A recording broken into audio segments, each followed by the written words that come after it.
Today we're going to talk about homeschooling, not because of children, but because we all need homeschooling, because we're all just little kids at heart, and we spend most of our time at home, and the problem is that's also where most of the problems happen.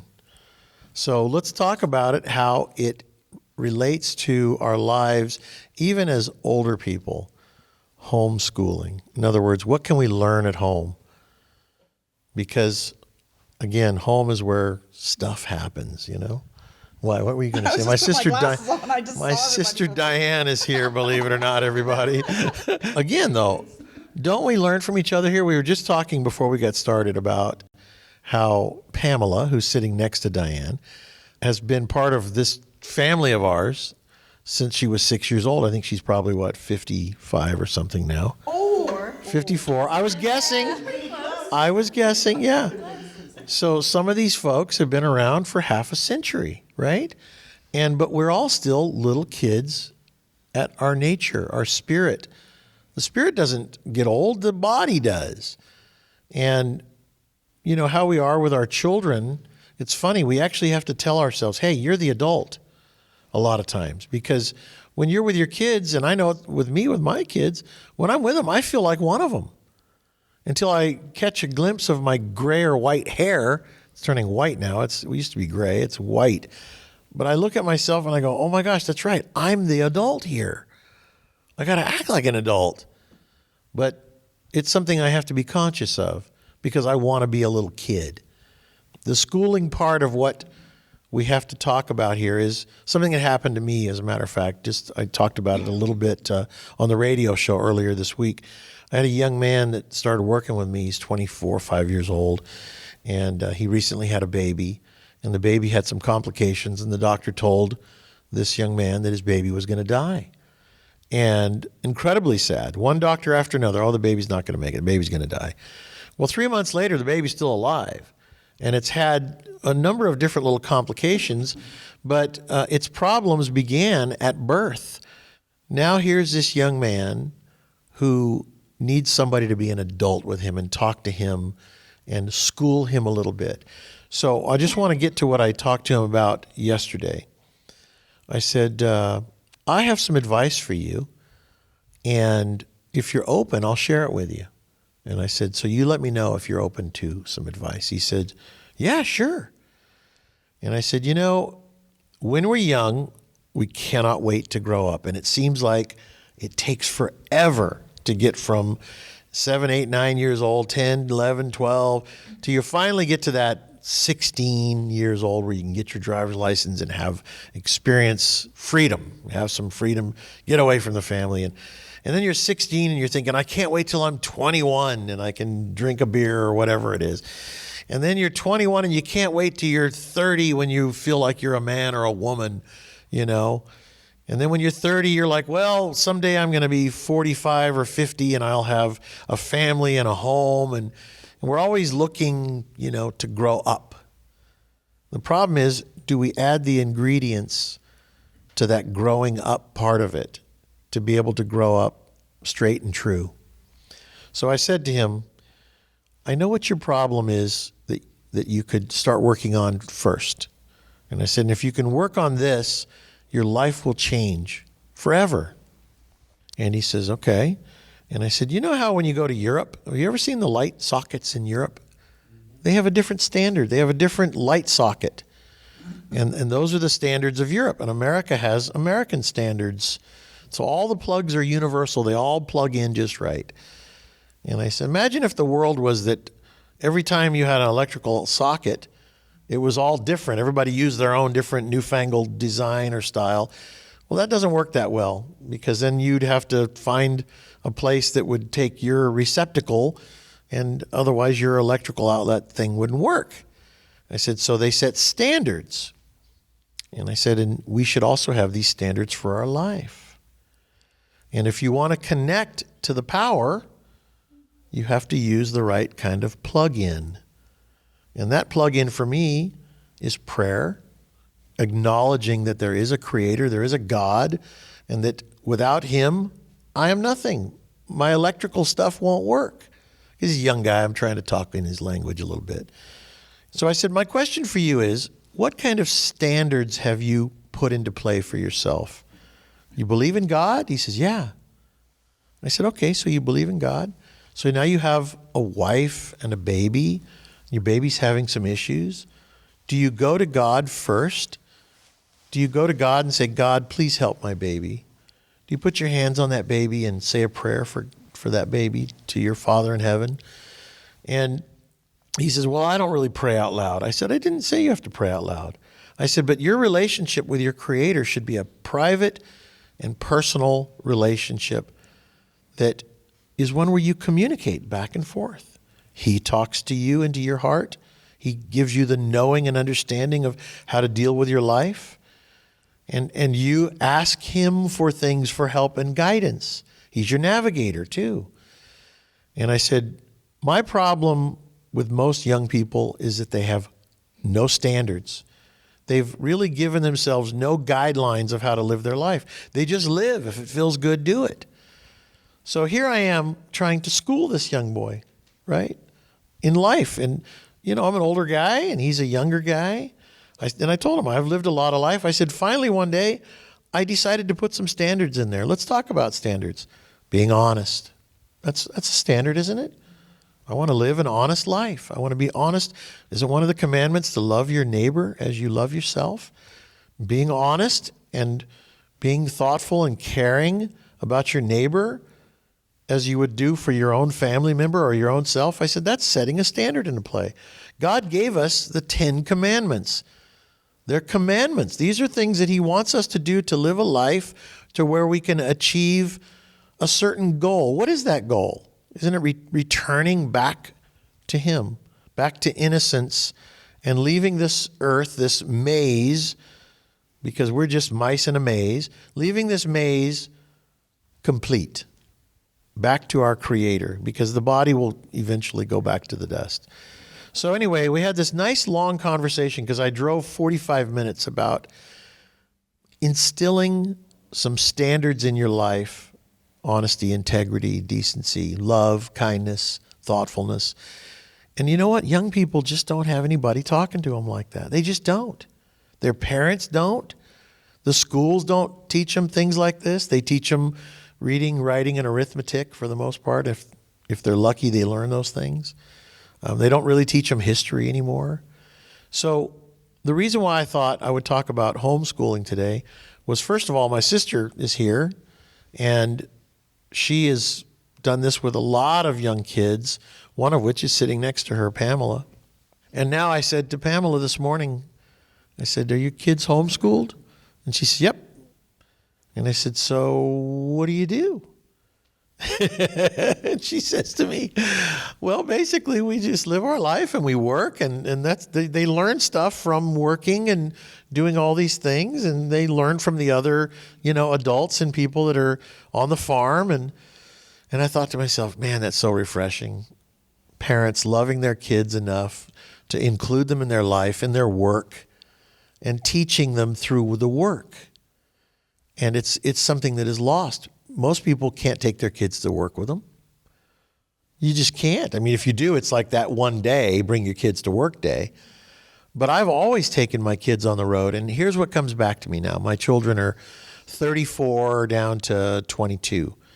And the 22-year-old is very industrious. He's building and remodeling homes and living in Idaho now, 22.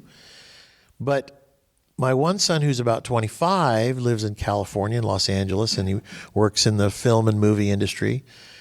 And he says to me, hey, Dad, you know that time we were on that one event and this happened and that happened? He says, I remember that, and I learned something so valuable for that. And to me, it was a no thing. It was just me living my life, doing my job, but setting a set of standards for him. I don't drink. I don't go out carousing. I don't go to parties. I don't go to concerts. And if we go to a concert, okay, we went to Elton John. We went there because we went with some other folks I was doing business with, and I took him with. And everybody's drinking because the booze were free. and everybody's indulging and dancing crazy. And I remember standing next to him, and everybody's jumping up and down because Elton John's singing is on stage about 15 feet in front of us. And he and I were standing still just watching all this go on around us. And it's the little things in life that the father teaches the sons and daughters, or the mother teaches the sons and daughters, by being conscious and thoughtful in the moment while it's happening. But I've had hundreds, maybe thousands of opportunities over the last 15 or so years that my kids went with me to these events, because after they were about 12 years old, they like they could be maybe 13, 14, 15. And sometimes they were in these events that they shouldn't have been till they were maybe 16. But I brought them in, and people looked at me and they trust me. And so they let me bring my kids into these kind of, dare I say, adult type events.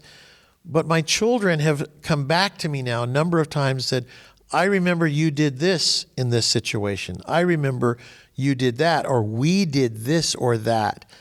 And so homeschooling isn't teaching them the same crap that they learn in school at home. It's teaching them real life situations at home and abroad, you might say.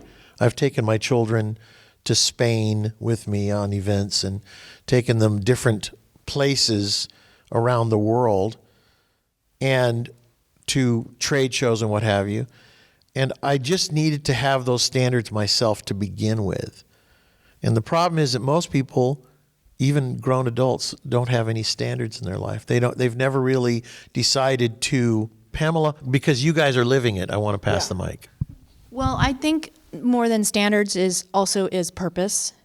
I grew up being homeschooled with your mom had a group in Ohio all those years ago.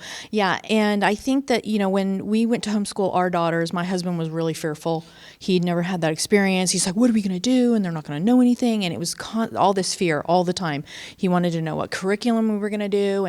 And so we kind of went into the homeschool community where we were living, and everybody was like, oh, what curriculum do you use? And I started to realize it wasn't about that, because why take your kids out of a school and just teach them the same old thing that they're doing in school? Right. Like, it just didn't make sense. It was maddening.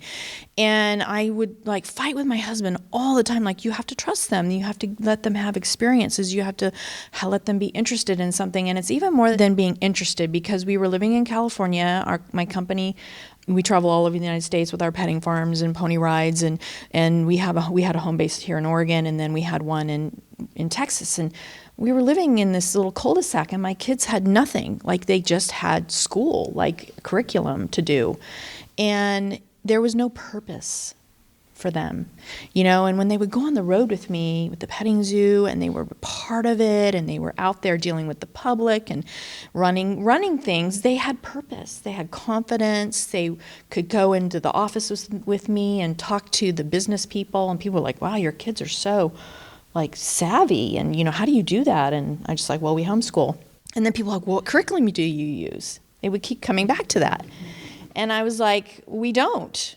We trust them to learn by what gives them purpose in their life and responsibility. And I've even struggled with that, doubting, I almost didn't move to Texas. And when we moved there, it opened up so much more for my girls, because the ranch is right there. And they can go and do anything. They can do medical with animals. They can step into the kitchen and cook. They can go into the restaurant. They can be a part of movie making. My one daughter designs, makes clothes. She doesn't have any patterns. She just goes and creates it. And, now my younger daughter is interested in little mechanics, and she's buying her first, little golf cart. And it's all about giving them the purpose and the direction in life. And it's funny, because so many people say, well, you have a farm, you have a ranch, and I want you to know that I offered to do a summer school, and I didn't get but one person called asking. Out of the thousands upon thousands of people that had an opportunity to have a farm and a ranch, tall timber ranch, one person. Yeah. And so people would say, well, we don't have a ranch. Yes, you do. And the offer was made, and only one. And even then, that one person said, well, I don't know if this kid is ready. They were going to sponsor a kid. And then they said, I'll let you know. One single person. And I think that's really sad. Yeah, it's really sad. This is Diane, by the way, Alan's sister. Now, I want to talk to you about homeschooling in a little bit of a different way, because I like to take everything from a political place, which is we are having an awesome opportunity in our country right now, because I watched evil try to shut down everything we had, but it always backfires on evil. So what happened is a lot of parents sat around and looked over the shoulders of their children, and they were horrified. And now we have the woke world out there trying to destroy your children and turning them into whatever they think they should be. So now we have a bunch of parents waking up in this country, understanding that they have to get their kids out of public school. And to save a generation, a whole generation, this is going to be one of the most important things we can do, is get our children out of school. Now, here is what I've learned over the years of watching not only my girls that I've raised, one of these, there's a bunch of them, that they have kids, is their fear, because when I was younger, my dad let me quit school when I was 16, and I begged him because I said, I'm going to die there. And he's like, well, he says, what are you going to do? And I said, I'm going to start my own business. He goes, if you start your own business, I'm going to let you quit school. So I started a little business, and I was driving a Mercedes by the time I was 17, an old one, because I used to buy and sell cars like Alan. But the neat thing is that we always say, they say, if you don't get a degree, you're going to be a failure. So I'll tell a little story real quick, because I had to go in front of the Board of Education to quit school when I was 16. And I was standing there. My mother came with me. They wouldn't let her say a word. They put me in front of 12 teachers or people in authority. And I was at the very end like a little mouse going, ugh, scary. And they look at me and they go down this line and they question, well, what are you going to do with your life? You know, that they had these statistics that I was going to be a failure, a drug addict, and all these different things. And each person took joy in telling me how much of a failure I was going to be. And at the very end, I just listened to them, and I knew what they were doing. At 16 years old, I wasn't stupid, even though they thought I was stupid because I wasn't educated. I hated education, although I was extremely good in photography class. I got straight A's in that, and I loved PE because I just loved PE. So, but when I got down to the last person, do you realize that, you're without a degree, you're going to be, just to probably have to mow lawns or clean. I looked at everybody, I put my hands on the table, I stood up, I go, well, sirs and madams, I learned that on a movie. And I said, I'm afraid that all you think you know who I'm going to be. I said, hell, I don't even know who I'm going to be. But I know I'm not going to be you. You're still in school. And they were like, oh. And I said, you've never left school. You found security here. I am a risk taker, and I'm starting my own business. And I started a little business. But here's the beautiful part of what's happening in our country. There are thousands and thousands and thousands of parents pulling their kids out of school. And here's what I realized. And I always said, who are they? Because I only know him above me, right? My Heavenly Father and my dad. And I thought, they are going to, we're going to all fail because they say, if you don't do this, if you don't get a degree, you don't educated, you're going to be nothing. And I'm like, whoa, I'd rather be nothing than something somebody created.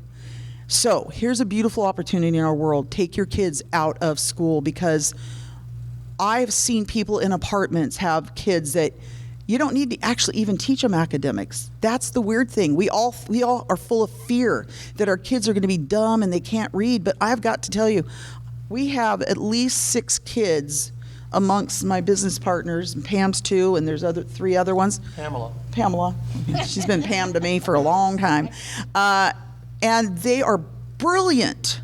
I mean, I couldn't have taught them anything to make them that brilliant. They couldn't have taught them. I just sat in front of the computer one day with my kids, and I'm like, you're just going to have to figure it out yourself. Well, here's a beautiful little story. My daughter, when she was 11, and she is one of those people that hated school like me, and Those kids are the ones that thrive in this world. She wanted to grow 1,000-pound pumpkins. So we didn't let our kids on the internet, and that's one thing you cannot do. You can't let your kids free on the computer. You got to keep them away from the computer unless they want to learn something, and if they want to learn something, you sit behind them. It's an evil world. I don't care what kind of kid you are, they will find that way down that dark alley. But she went on and learned how to make the tea that you give the pumpkin to make it gigantic, and she learned to read. She couldn't read in 3rd grade, and that was school that didn't teach her because they treated her like she was stupid, so she felt stupid. Well, I'm going to tell you something. That girl now has created an amazing tonic for something called Cushing's diseases in horses.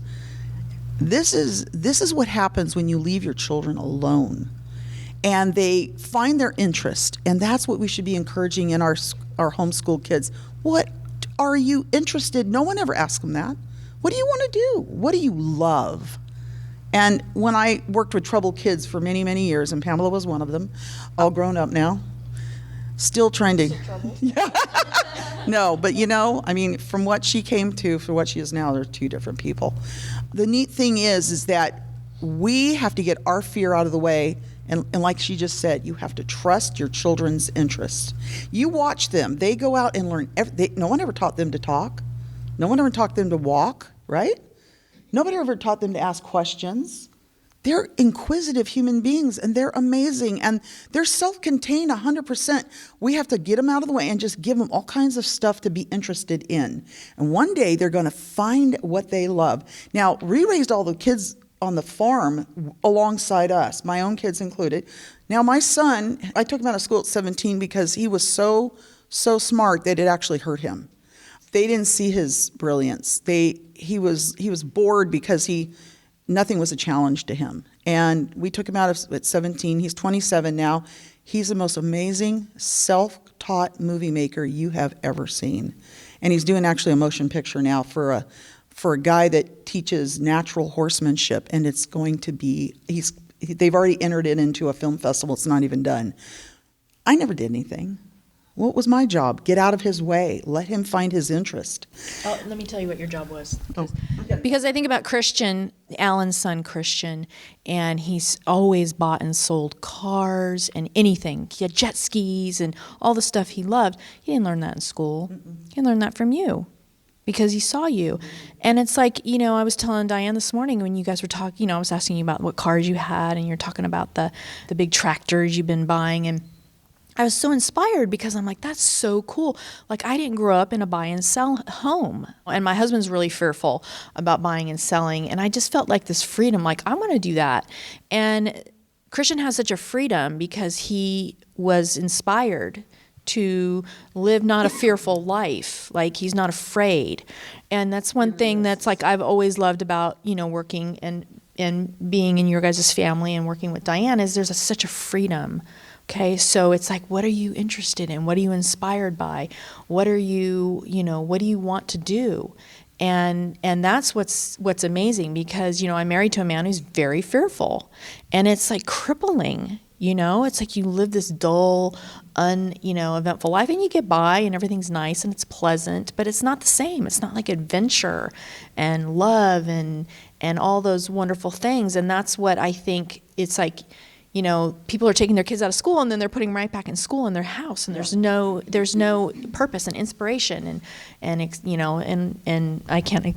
It's interesting you're talking about the spirit of fear, and many people take that on as a child, and it's very hard to get over that. It takes a lot of inward searching and faith to get over that.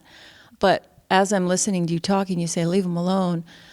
I also see that it's very important to provide the right environment. Yes. Because if everybody just takes their kids out of school and they don't know how to provide the right environment, the kids are just going to go wayward, like you said, go on the computer, just hang out with friends, not be inspired. So the environment is very important for homeschooling, and that's what each person has got to figure out if you're going to do that. When I was younger, my dad looked at us and said, if you want to do something, just do it. And so what you're saying is you need an environment. See, and I take that for granted because I've always had that environment. Correct. But people, what I'm trying to say is you do not have to have anything special. I'll tell you, I watched an internet, something of somebody put out there the other day.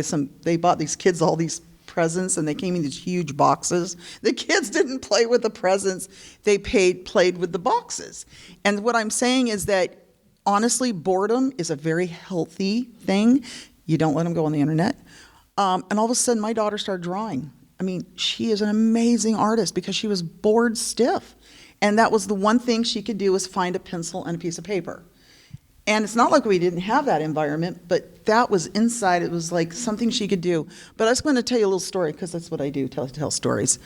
Because I was raised with a dad like mine, and he looked at us like everybody's capable, right? That was a blessing. That's what I carried on to these guys, the troubled kids that I work with, and now their children are in that environment. They don't know they can't do anything. And see, that's how my dad raised us. We didn't know we couldn't do anything. We knew that everything we saw we could do. And he would just say, if you want to do it, do it. What are you waiting for? Go do it. Don't tell me, go do it, right?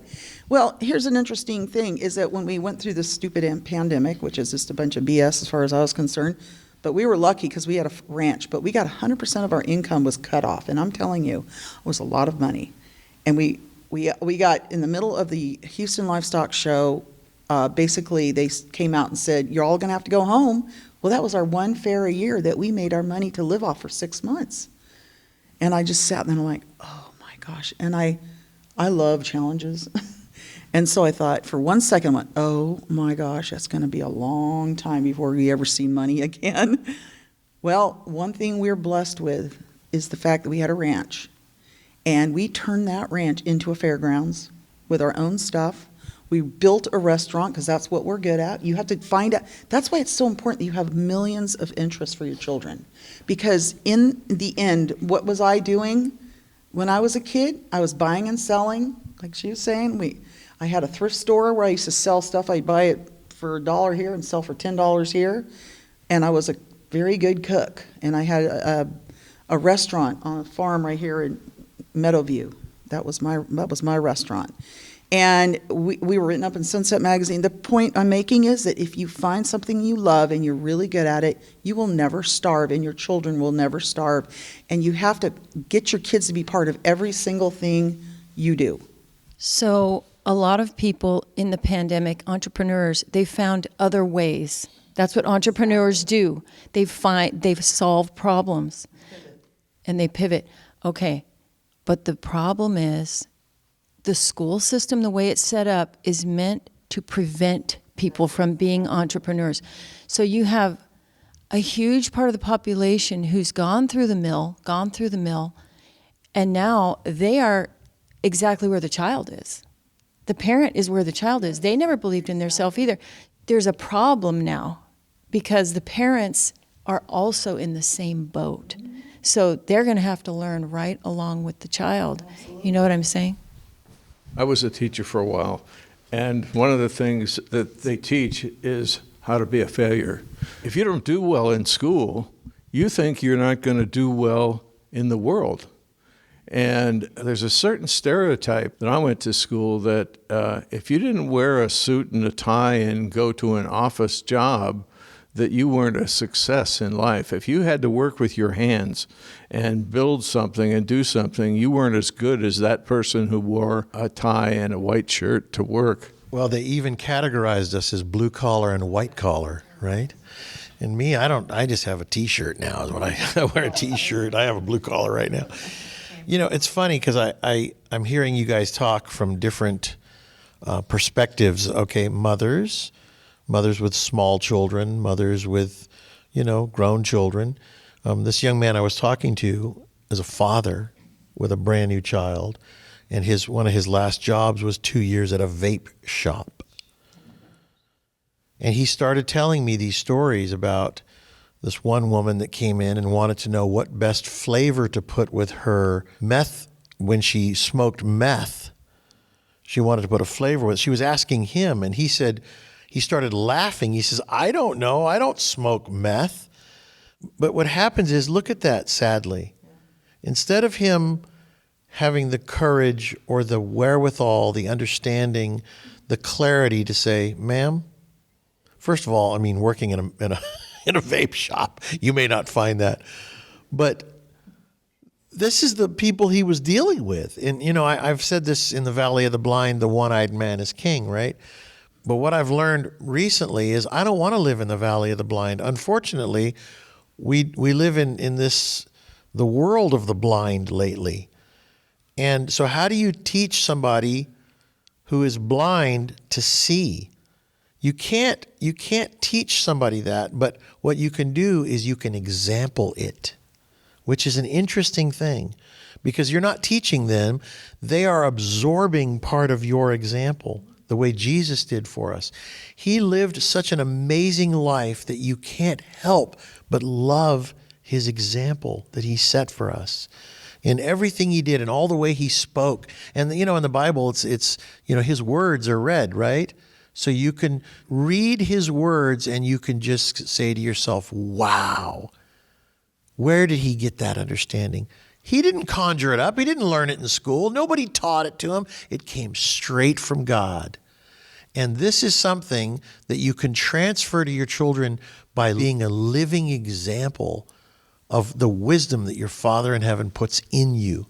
Just as a small example, I have a granddaughter who has 2 young children, and one on the way, third on the way.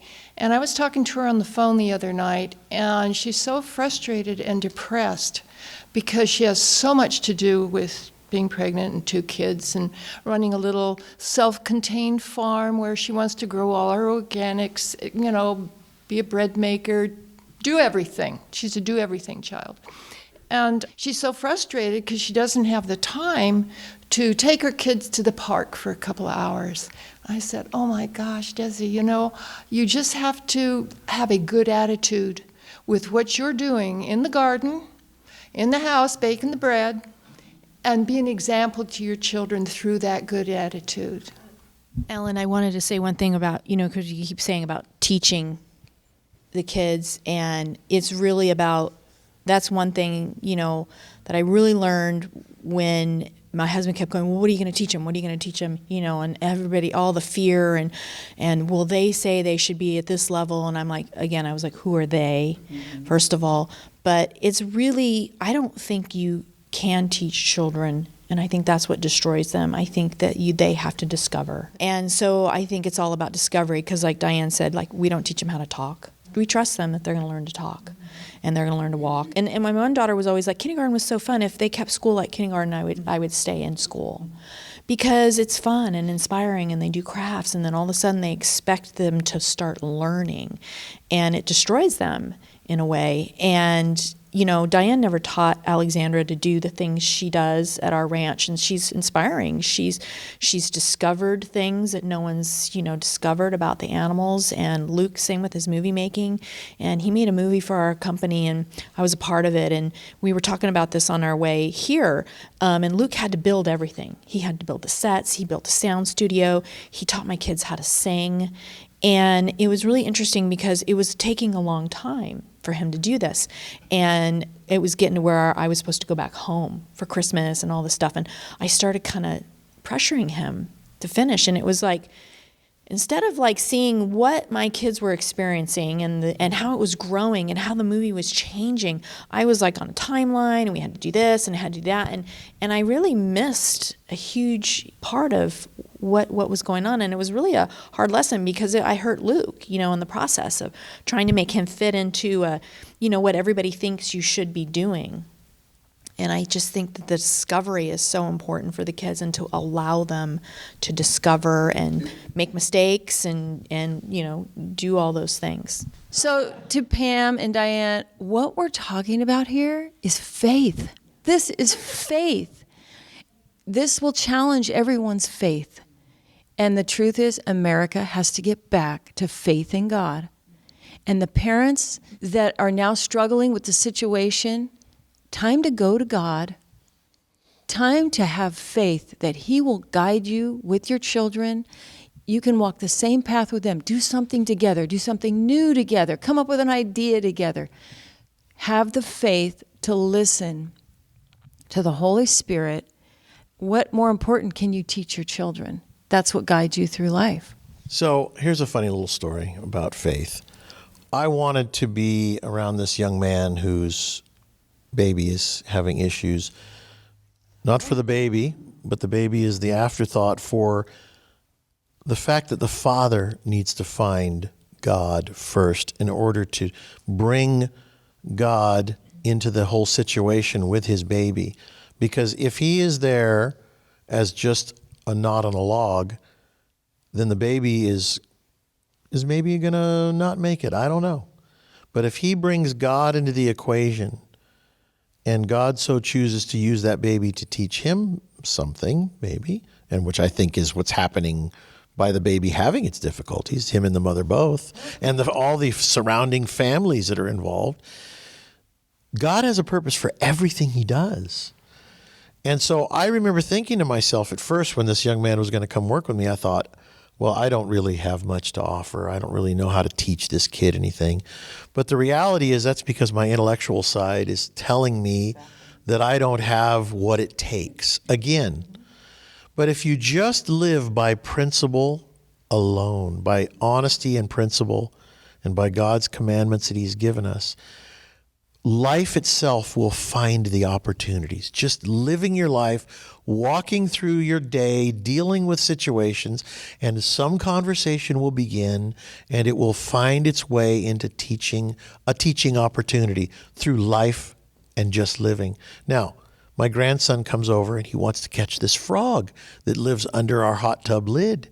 And every time he comes running over and he lifts up, there's a little frog, jumps out. He chases around, he catches it. So in my shop the other day, I found a little glass porcelain type frog that we had bought in Hawaii many years ago. And I thought, oh, Owen is going to love that. And I said, Owen, come here. I have a frog for you. I have a frog. Come here, come here. He was so excited. And I showed him the frog. I go, here it is. And he looks at it and he goes, that's not real. And I go, I know, but look how cool it is. That's not real. I want a real frog. And I'm like, I was so happy about this fake frog, but he doesn't want anything to do with this fake frog because it doesn't have life to it. There's no adventure in it. There's nothing there except a stupid little fake frog. But so many people try and give their kids fake love in the form of things. Like Diane said, my kids have always played with the boxes as much as the toys. And so the problem is we think that we're smart. And our smart is what destroys our children because it's fake. It doesn't have God in it. I'm just going to tiny bit change the subject because it's all the same. Yeah. So my greatest teacher are other people. My dad, let's just put it this way. My clarity with my dad was probably the most amazing thing I've ever had because I totally got what he always told me. But it didn't really have meaning unless I saw it in my own way. And as I work with these troubled teens, and here's my naiveness. When I grew up, I thought everybody was just like me. Why would I think anything else, right? Everybody has the same dad like mine, right? Until I started going to people's houses and realizing, oh my gosh, this is like, ooh, I want to go home, you know? And even though people, you know somebody for 20, 30 years, you really don't know a person because I have to tell you people, this is the most amazing thing I've ever learned. And it came through just having to deal with someone that I've known and raised. This girl was like the smartest person I've ever met, but she always wanted to be the smartest person. And I saw people do that to my father as well, as try to be the smartest person and do things for him and gain his approval. And as he got older, he needed more people, blah, blah, blah, right? And he started putting his faith in the wrong people. And I knew it, and we all knew it. And we tried to warn him, especially Alan and I. But what I realized is that there is a form of evil in this world that is so completely subtle. Now, I've just discovered this. I've known this person 30 years. And I never realized this form of evil that I saw in this girl was something she was not aware of. And when I thought, well, I'll just tell her about it, right? You take your life in your hands when you try to tell somebody about their evil. And I thought, if somebody told me the stuff I was saying to her, I'd be like, oh my gosh. I would see it immediately because, you know when the truth is there. And I realized that people live in a pure form of fear 99% of the time. And you know what she said to me? When I finally caught her in the final thing was, well, I'm always afraid of getting in trouble by you. And I'm like, what? I'm not God, right? But I see things and people are afraid because I just said to Alan this morning, I literally have no filters. I've never had filters. I see it and say it. And it says in the Bible, if you see the truth, speak the truth. And, I could be wrong, but normally I'm pretty, intuitive. And I don't make judgments on people. I just see it and I try to tell people and you'd think they'd want to hear it. But when you find out they don't want to hear it, it confuses people, okay? But the world has taught us to live in fear. The world has taught us that if you are being told off or somebody's telling you something that's truthful about yourself, then they're the enemy. And what I realize about this is that there's so much betrayal in this form of evil. We've all had it in our lives, haven't we? Somebody betray you that you thought you could trust. Has it, nobody in here? Nobody really? Yeah, okay. Most people have had that experience. And then what do you get? You get hurt, right? That's our first experience. We get hurt because this person betrayed us. But if we get hurt, it's because we haven't got our own souls. I don't necessarily think that's true. Getting hurt is part of life. Your dad used to say, feel the hurt, not the hate. Because if you are a friend with somebody or you're married to somebody and they do something unkind, it hurts. It's okay if it hurts. You don't want to have a wall around you so you feel nothing. If something hurts, it's telling you there's something going on. Anyway. That's where I was getting to. So Diane's way ahead of me most of the time. So what I'm trying to explain to people is their immediate reaction is hurt. Now, what I'm talking about today is finding out who you are. Because I could have been hurt 10 zillion times in my life. And each time I realized that, why am I feeling hurt? Why is somebody else's wrong making me feel hurt, right? Because society has made you believe that you are always a constant victim, right? And so here's my point. The evil that we have in society right now is less subtle in most ways, but some people's evil will always be subtle because they don't want you to see it, so they spend their whole life trying to keep you from seeing it, right? And so once I recognize this person as a complete destroyer of our company in the most brilliant, subtle ways, I had to get past the fact that I actually saw that in another person. I was disappointed in that person because I thought that person had all of our hearts in their souls. Like, when we raise all these young people and when I saw that betrayal in there, I've never felt betrayal before because my dad never betrayed me. My mom wasn't the deepest person, but she was sweet. But my dad never betrayed me, so I never really understood what betrayal was really about. And when I saw it in a person that almost I couldn't even believe that it was in that person. See, this is what society is doing right now. Society is betraying each and every one of us on a daily basis. It's shocking at first, right? But if you could all learn to deal with the fact that we aren't subject to other people's evil, the moment you feel hurt, you are subject to it. You make yourself subject. Yes, you make yourself subject to it. And so what I'm explaining now, I know it's kind of hard to explain, I'm going around this big curve, but once you find that you are not subject to other people's evil by not hating it or being hurt by it, and yes, you can be hurt at first, but just let the hurt go. Because truthfully, it's not really your problem, right? And you can help that person too if you aren't hurt or if you aren't shocked. But I was shocked for the first time because really I thought I knew this person. I'm kind of naive, kind of dumb. I'm kind of the person that believes everybody has good in them. Everybody. And when they prove that they don't to a really weird degree, it is a little bit shocking at first, but I've learned to get past that in my life. And there's a saying going around the internet that says, you live long enough, you don't hold back anything anymore because you're too old to care. So watch out because you're going to be honest about everything. Well, I've kind of been like that my whole life, but now I'm even like that worse because I realize that if you see the truth, you have to say the truth. And you cannot be identified with other people's wrongs and their evil. And sometimes you can pull people out of that, but sometimes you can't. And you got to let them go. And, I realize that the whole world is sort of conditioned to be hurt. And that's how they're starting to control the masses. They want, first of all, you go, why are they doing that?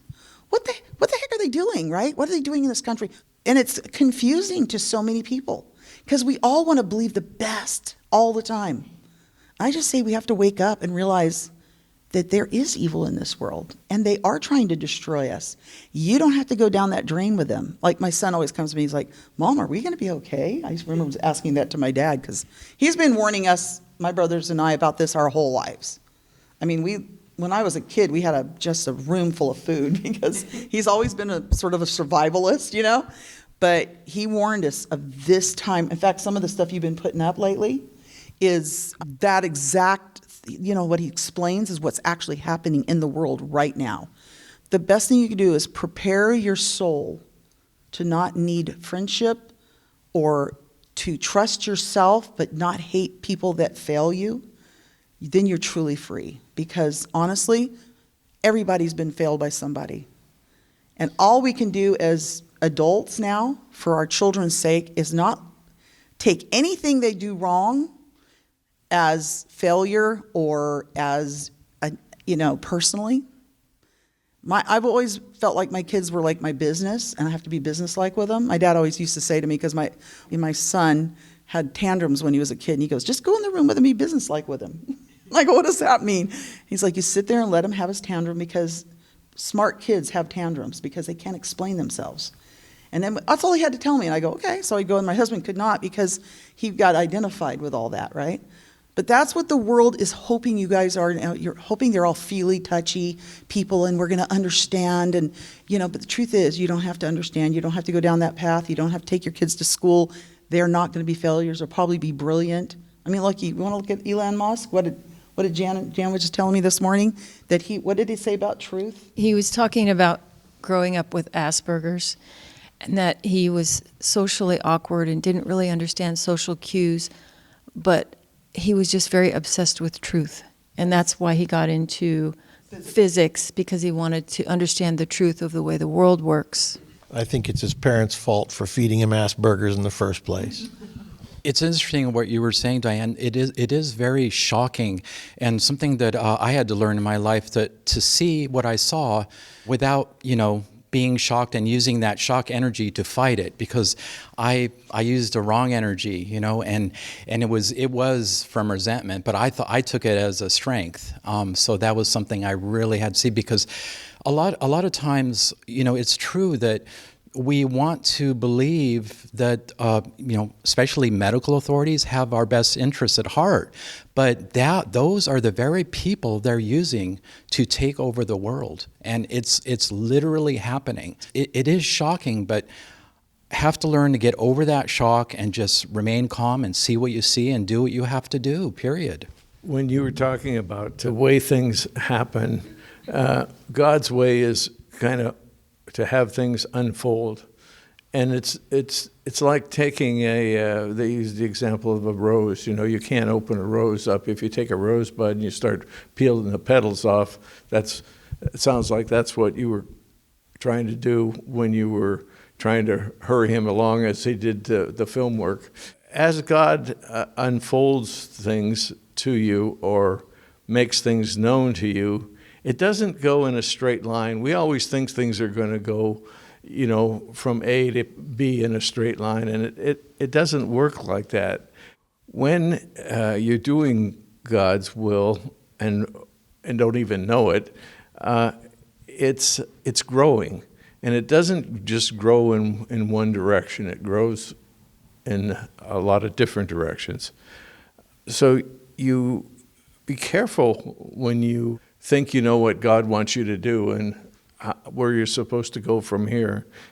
I don't know, it seems like man can do all kinds of crazy things. I mean, they're wonderful things. Look at our telephones, what we can do with our telephones. There's one thing man can't do. It can't make anything grow. And everything that God does grow, it seems to. I want to use an extreme example of having faith and knowing what you know. A few weeks ago, I did a Sunday talk called How Do You Know? And it says in the Bible to be still and know that I am God. Okay? So the extreme example is this guy named Noah. Imagine God comes to him, he's living in the desert, and he says, I want you to build a boat. Not just any boat. It's got to be this long, this wide, this tall. But he must have thought, this is crazy. But God is not crazy. So he started building the boat. And a completely impossible thing to do. It would take how many years? What did it take him? 100 years. And everybody for that 100 years were probably saying, you're crazy. You are absolutely out of your gourd. But God kept putting in Noah's heart, this is what you must do. And then get 2 of each animal. So when you know what you know, you don't care what anybody else says. You are following something that is beyond intuitive. It is a spiritual driving force inside of you that is part of your spirit that is beyond the flesh. It is a spiritual thing. So we think to ourselves, well, I'm going to fix my kids. I'm going to take them out of school and I'm going to teach them how to be adults or whatever. But 100 years it took Noah. So it ain't going to happen overnight. It takes a lifetime. It takes patience and calmness and kindness and understanding. And it takes endurance, what my dad used to call patient endurance. Because Noah had to spend 100 years building that ark, but when the rains came, who made it out of there alive? Noah and his family. And back in those days, I mean, you hear all kinds of interesting things about the giants and things like that. None of them were able to. They hung on to the ark for a while, you know. They hung on.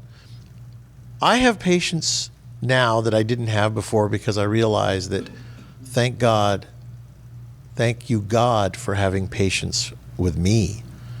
I wanted to say one thing about the schooling because when I went to school, I remember, I think it was 5th grade, and it was a woman teacher, and she didn't have control over the class, and it was wild. It was crazy.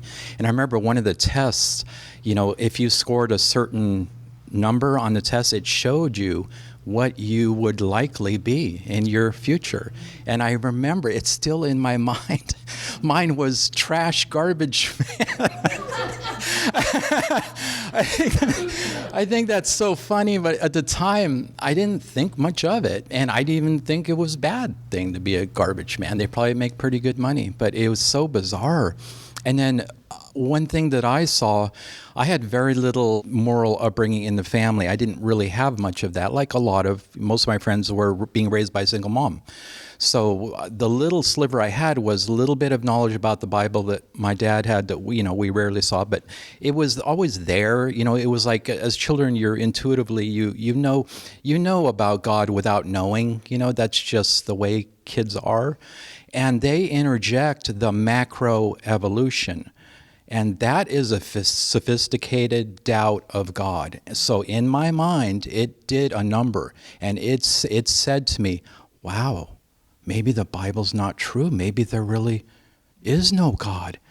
And I mean, it was havoc wrecking, because in junior high school, that's when I became a drug addict, started smoking, overdosed. And that was a seed that planted all that chaos. No, I want to just help relieve some of you people, because what I realized in my life that most good people, goodness is being used now to destroy you, because you're guilty, you have a conscience, right? But my dad used to say to me, because some of these girls, always feel like they're failures, and failure is an attitude, first of all. Second of all, my dad used to say to me the most beautiful thing. He said, you're never going to know when you're doing the right thing, but you do know when you're doing the wrong thing. And that's really what matters. Because if you're trying to achieve goodness, then you're trying to achieve the wrong thing. You know, and I remember one time when I was pushing my son Luke in a stroller and some lady said to me, are you a good mother? And I thought, what a strange question. I don't know if I'm a good mother. I never thought of it like that. I don't think of myself as doing good. No matter what I do, I am compelled to do the things I do, and I don't know why. But I do know when I'm doing the wrong thing. And I said to my girls, I call them my girls because there's a bunch of them, is like, you know, we've been taught to try to achieve an outcome in life. I never had a goal. I didn't even know what I was going to be. I still tell my son, I still don't know what I want to be when I grow up. I really don't. I'm just going down the path God puts in front of me. Every day I wake up and there's new beautiful opportunities. You have to know that if you have a goal, and they always want to be good. They always want to be good. I know that. They have good, sweet people. But I don't do anything to be good. Nothing. I just know when I'm not doing what's right. And if I'm not doing the wrong thing, then I'm happy. That's all that I know. So talking about goals are interesting. You know, you're taught from a young age, the goal can be a gold star when you're in kindergarten.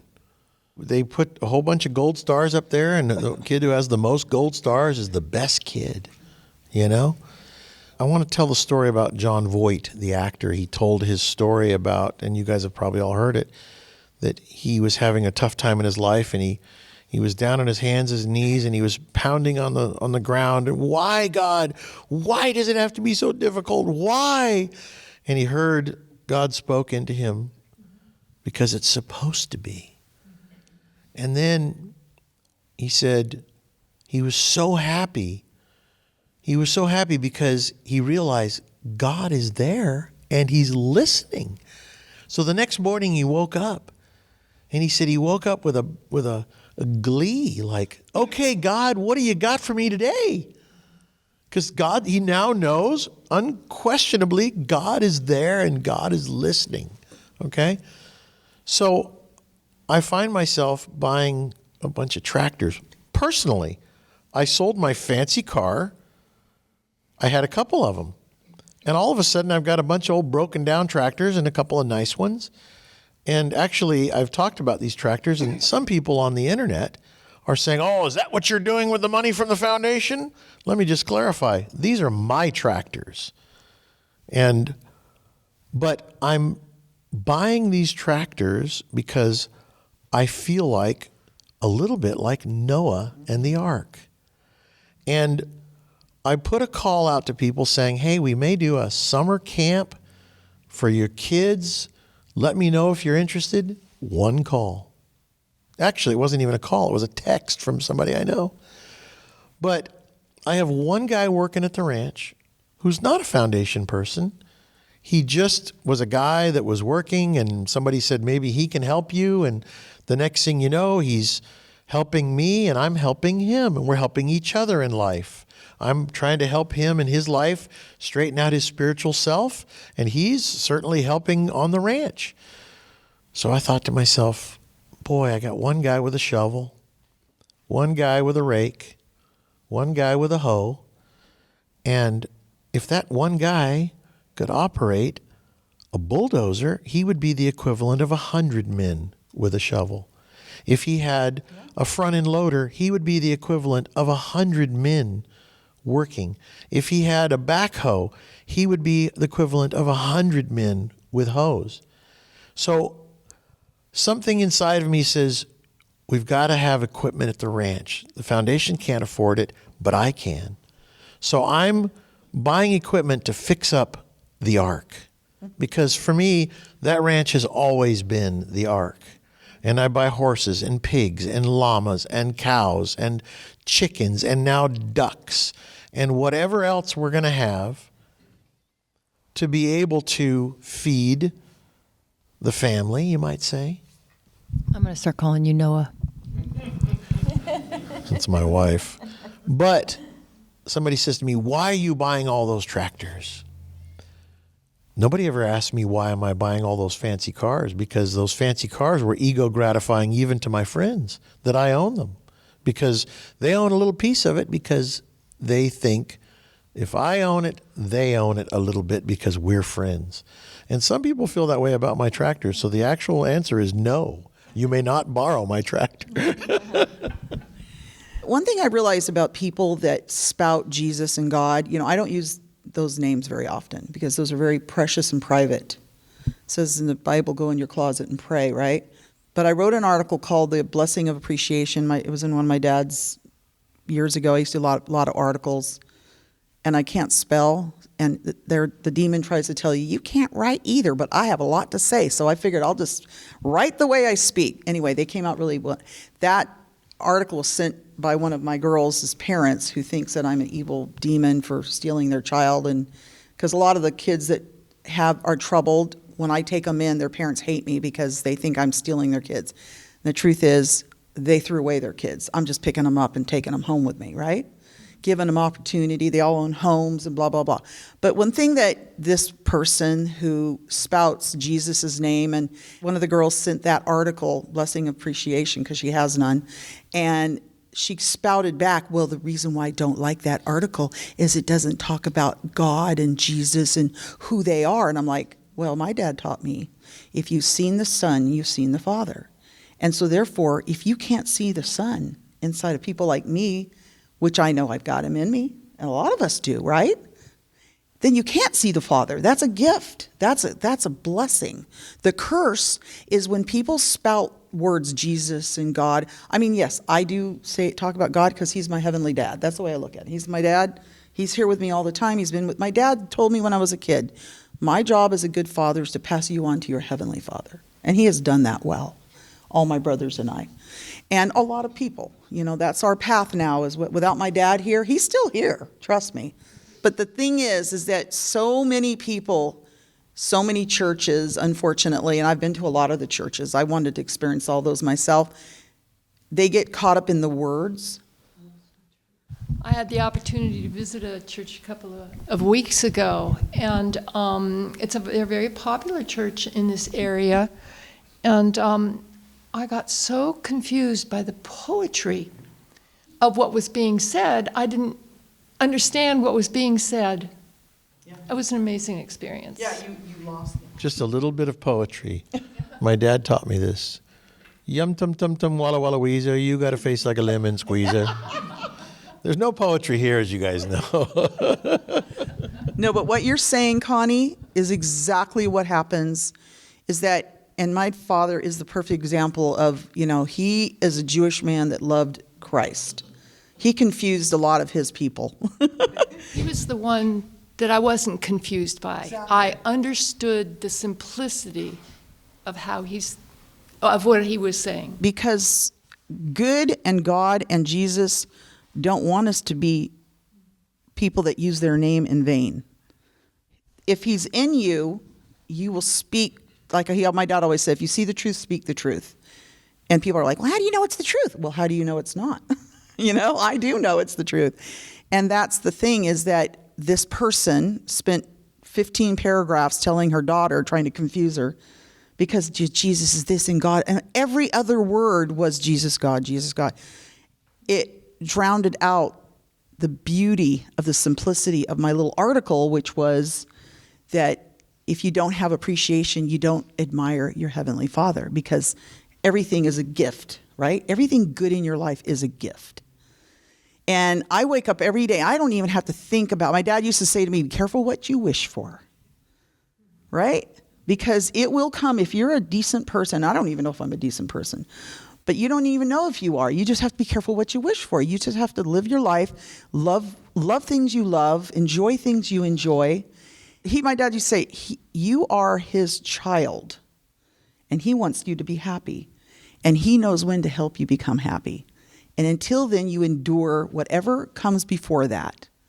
And I love that when my dad would tell me that, because I don't have to worry about anything. It is total freedom. I have a thought. Sorry, go ahead. Because you were talking about, and this is Pamela. I worked with Diane, since I was a little kid. And my mom was very involved in the foundation. And that's, when we moved to Oregon, and she used to volunteer at the ranch. And she had a run-in with Roy where she couldn't see what he was telling her, the truth. She denied it, and she denied it, and she denied it, and it was such a pivotal moment for me in my life, because she left everything. She left everything because she refused to see the truth. Now, like, living in the truth is painful. To actually decide to walk that part of life is truly painful, because you have to be willing to see the dark things about yourself that you really don't want to see. And a lot of the parents that like the kids that come to our company, a lot of the parents hate Diane not because of what that she's stolen their kids, but because she's encouraged all of us to speak up and to speak the truth to our parents. And as a parent, I'm experiencing that now. My girls are teenagers and they're starting to speak up to me, and it is painful.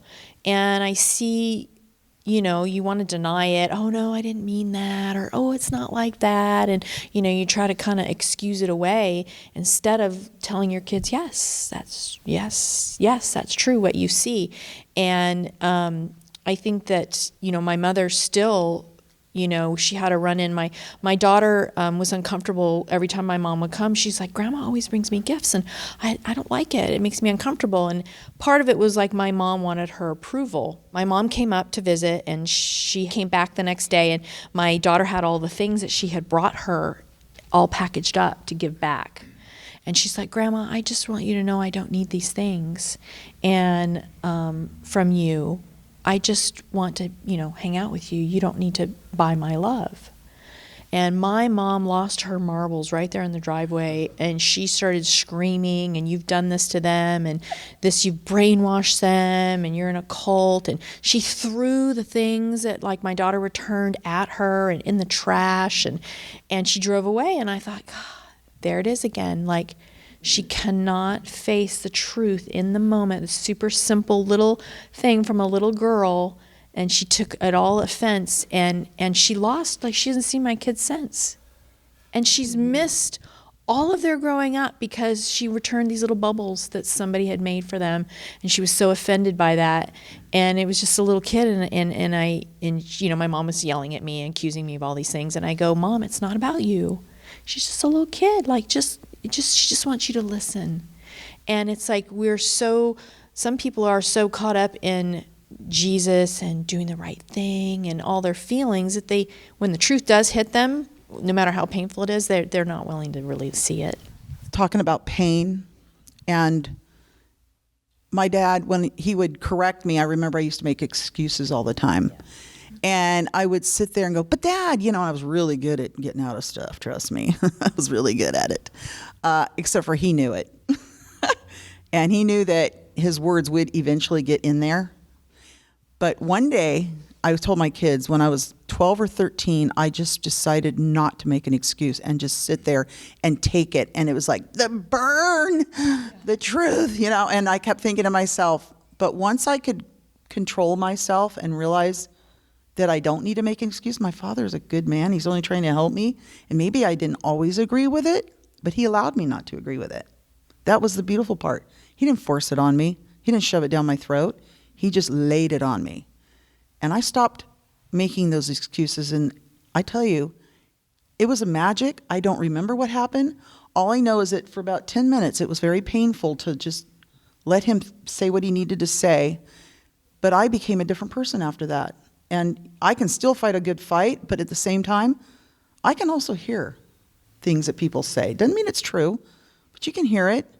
And because what are we protecting? What was I protecting, right? And we all want to look like these great people. I don't. I really don't care. And that's the beautiful part about what happened to me, is I stopped caring what people thought of me. Because for so many years, I was the dumbest kid in the class. I was chubby, curly-haired, afraid. When you go to school, you're just bombarded with wickedness. And then my dad said, thank God my father was there, I'll tell you the truth. He used to say to me, don't be affected by them, you affect them. Right? And I'm like, wow, and how do I do that? By not being affected. Right? And not caring. What I realize is that we all need to return to the old-fashioned way of working hard, what do they say? By the sweat off your brow shall you earn your bread. And we've become such lazy creatures that we don't like work. We don't like it. Matter of fact, we resent it. And we become wealthy enough to pay somebody else to do it. And in order for us to do what? Sit around and watch TV and hate the world that we live in? And I've been returning back to hard work again. And boy, it's really nice. I wake up in pain every day. My body is sore from, growing muscles again. So there's a certain amount of pain to all this change that we need to do. But like it says in the gym, I remember the gym, it used to say no pain, no gain. And I used to think, why does it have to be that way? Yes, we can escape pain. That's what we mostly do in our lives. We're escape artists. We escape the pain of hearing the truth. Society has domesticated us. You take a wild animal and you bring it in and you feed it every day. It's not going to know how to take care of itself. And that's where we're at. We get everything from the store, everything. We are part of a machine that runs, and we don't know how to take care of ourselves anymore. If you take that wild animal after it's been domesticated and put it out in the wild, it's probably going to die. And hopefully people, though, can wake back up and start learning how to be independent again. Well, unless you have a farm, which I've lived on a farm now for 45 years, and we don't do anything, and nothing is easy on a farm. Right, Alan? You're learning. One thing I noticed about Roy when I was little, troubled, and we would run into Christian people and they would say the Christian thing, and it was true, Jesus died for our sins, et cetera, but we kind of like, okay, it didn't have a lot of life to it. So Roy, he didn't use those religious words, but it's not so much what the words are, it's where they're coming from. And Roy had that kindness in that it was, oh, yeah. It wasn't, and that's how people get tricked worldwide and a lot by the churches, because demons behind these ministers, they're using true words, but the spirit is of knowledge. It's like the knowledge of good and evil, and they've pulled these people into a hypnosis, and the very thing that should save them has pulled them back into the original sin. If you are living from that place, whatever you speak will have life on it. Whether you're speaking about Jesus or anything, if you're living it, it will have life in it. If you're just using the words to put on a costume, that's a little different. But I wanted to say something about the baby. It's obviously the situation is going to cause him to struggle and grow no matter what happens with the baby. If the baby does not make it, doesn't mean he did something wrong. It could just mean God needed him to experience this for his growth. We had a baby that didn't live, was born on my birthday, as you know, and it was very painful, and it was a very soul-searching time in Jan and I's life. And even, I'm sure I never even asked my sister what it was like to be a part of my life when I was going through that. I thought you guys handled it well, actually. I could tell you're all horrible pain. We were all in horror. It was like one of the first ones. But at the same time, again, it might have, God, he works in mysterious ways. I've had 5 miscarriages, and people are all identified with miscarriages. But the truth is, I watch my animals have them all a lot. And if it's not perfect, God doesn't let it be in this world. He wants us to have the perfectness, even if it isn't perfect, but it's healthy, and I see like Sarah Palin has a beautiful child, and it's got Down syndrome, and that these people that have made it through that, it's the whole family changes. You know what I mean? Changes your soul. An quote imperfect child still has its purpose for being here and what it brings to the family and the growth. It all has a reason. Oh, yeah. Well, I think we had a pretty good talk today about homeschooling. Because isn't life school? Yeah. Life itself is school for all of us, but it does start at the home.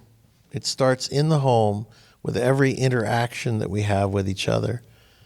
Please and thank you, being courteous, thoughtful, kind, patient. Homeschooling. How many successful people said, I couldn't wait to get out of school? For sure. Jordan Peterson said this most beautiful thing I've ever heard. He said, let the truth burn away what's not you. Just like the most amazing thing, because yes, it hurts, but it also says the truth will set you free, and that's exactly what he's talking about. So yeah, you might be in pain a little bit, but it's only your pride and your ego. It's nothing else. It's just words, right? It only hurts for a minute. It's more painful to live in the lie. Way more painful. I've always thought that revenge, this whole thing about revenge is something that you don't have to do anything to evil people. They do it to themselves. And so when somebody does wrong to you, you just have to turn the other cheek and walk away. The revenge that you will eventually see, sadly, is this person burning down, and you don't take joy in it. Mm-mm. You actually feel sorry that they didn't wake up. I learned about not hating the wrongdoers. My father always said, if you don't hate people that do you wrong, that revenge is mine, saith the Lord. And you just have to know that. But I've actually had 3 people die in my life that I didn't hate, that did us very wrong. And I watched my dad in action, because this one man, it's a really quick story, but we signed a contract with a very famous attorney in Dallas for our job. And it was, his brother owned a fruit company, and they wanted us to take our little petting farm to all these different stores in West Virginia. And we did, and we signed a 5-year contract. And the only reason why the guy wanted us to do this, first of all, because his brother really wanted it. Second of all, he's a fighting promoter, and he wanted a softer outlook. He wanted to look like a nice man having this little petting farm, right? So I'm naive and stupid. I signed a contract, and we are hard workers. So he put us on a 30-day tour without a day off and without thought, like 5 hours apart. You have to go from job to job to job in 5 hours, and you have it's like it almost killed my girls. So I went back to him and I said, we got to change our contracts. We got to give them, you've got to have places closer together so they can drive a half an hour and set up. And because they were setting up 30 days in a row every night, and they came home, they were like gorillas. They were so muscular, but it almost killed them. And so this man loved the fact that I wanted to change a contract, because he was an attorney and I'm just a kid, right? I'm young, and I went home and talked to my dad about it, and he's like, let me talk to that guy. And he said to him, do you have a preacher? And the guy says, no. Yes, I do. And he goes, well, should I tell him that where your treasure is, there you'll find your heart? Do you realize what my daughter's asking is beautiful, not wicked, and it's going to destroy you? And the guy says to him, well, we know everything that they have. My husband built this awesome log home from scratch, and we're going to own it soon. So you can just butt out. And he goes, let me tell you something. You don't know who I am, do you?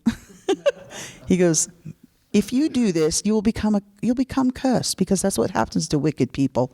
And we don't hate you. We're not going to hate you. It's just going to happen. And I looked at my dad, because I've never really heard him say anything like that before. I'm like, what does he mean by that?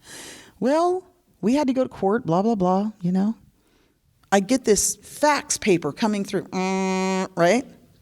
And it was my attorney that said this man had died. And he's 50 years old, picture of health.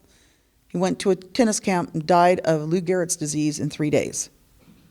And I could not sleep or think. I just I think I witnessed a miracle, I didn't have to think badly about this man. My dad just says, you just go ahead and you find this an adventure, going in and having to go to court and driving to Texas. And I actually wrote a book, and the story's in there, but that if you do not hate the wrongdoers, it's happened to 3 other people in my lifetime that have done very wicked, cruel things to me, and I just didn't hate them for it. I just look at them like, uh-oh.